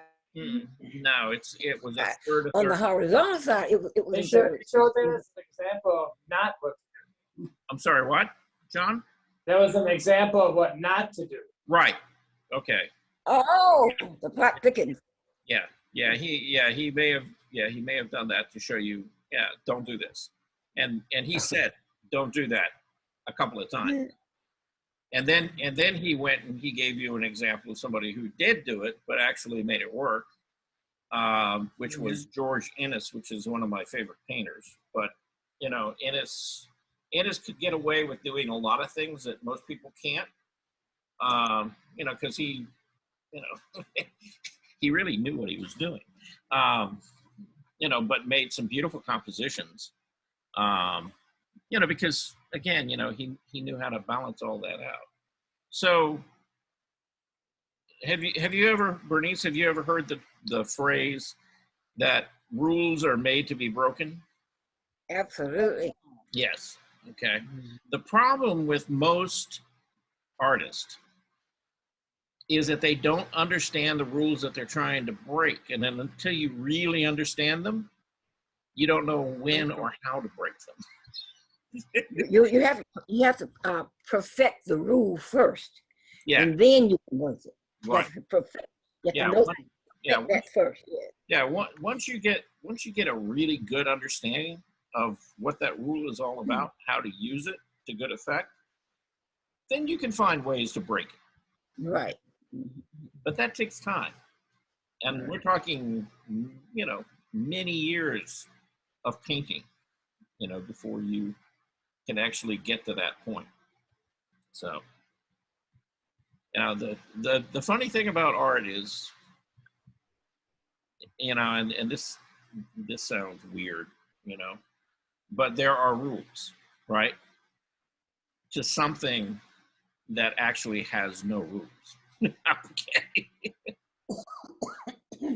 So, are you totally confused now? Is that zen enough for you for today? But it is true, you really need to learn, what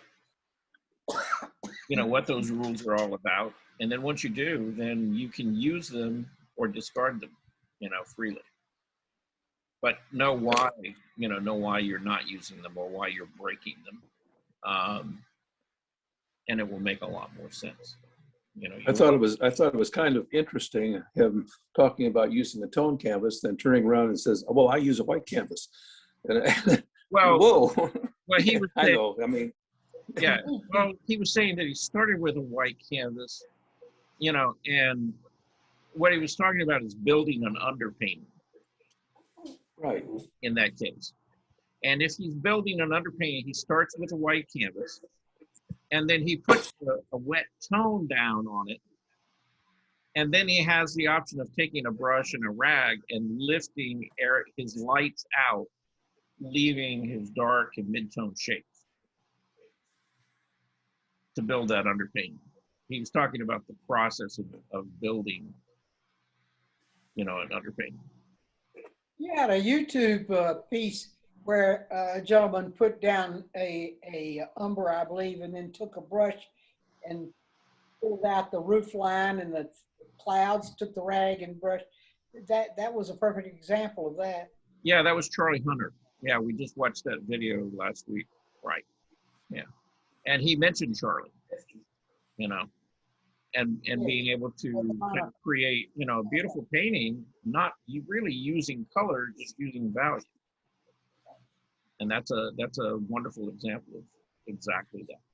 So, okay.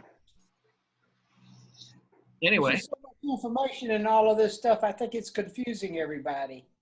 Well, it is. But you got to hear it.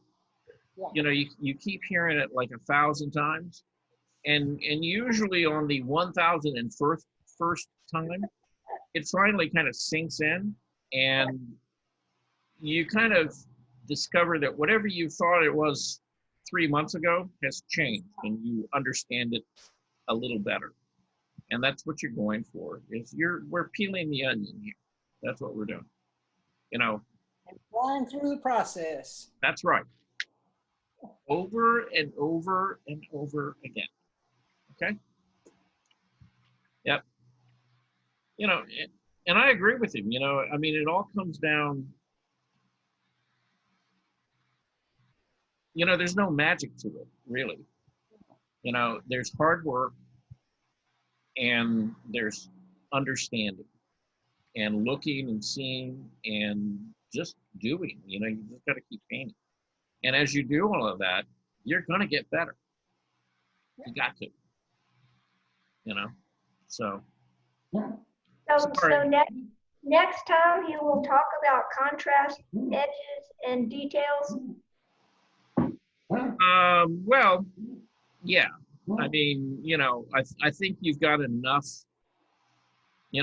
information, and we've talked about contrast, the 5 types of contrast over and over again. And believe me, it won't be the last time. You know, it's like at least You once hear or it twice all a your week. life and you still don't remember it exactly. Right. Yeah, and that's, you know, that's why they make pens and papers, and you can write this stuff down too.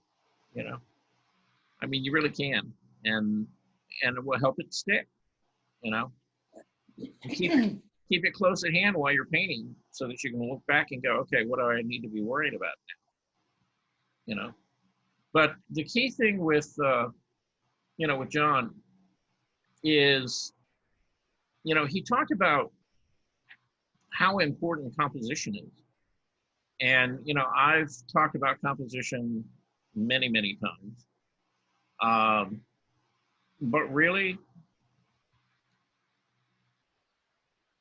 that's probably the most important thing that you can focus on is composition, and not, and you know how he was talking about, you know, whether or not you see it or not, you know, you as an artist can make a choice, you know, and not make two shapes within the same painting the exact same size. You know, you can make one more dominant and the other one less dominant, and you have to do that all throughout the painting, because it's a choice about, you know, what you're going to more or less let come forward and kind of sing, and the things that you're going to subdue, you know, and modify a little bit, so that they're there, but that they don't interfere with where you want, you know, the viewer to look and what you want them to see. So He was very technical oh yeah, on the is that just for instructional purposes, or you think he actually works that way? no, he So actually that, works that way. Yeah, see, to me, that was the creativity a little bit too, because to me, it's depending more on like what you see and your interpretation of it. Mhm. And I can see this as a background for instruction, but to do every painting you did that way, it seems rather too technical. right. Well, okay, and it kind of goes back to, you know, we can talk about, you know, many artists, but it's that idea that Casey Val, I think, expressed really, really well, which was, you know, when people look in books and magazines and they see his work, you know, they're not seeing the first time he painted or drew that portrait or person.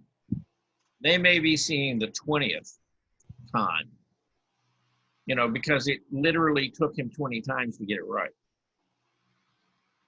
And so, you know, all artists go through that. You know, you do something and then you do another version of it, and then, you know, you keep working on this idea until you begin to perfect it, and really kind of find a way of saying it that's unique and interesting, that nobody else has, you know, taken before, you know, and it's your own personal view, and that's really, really important.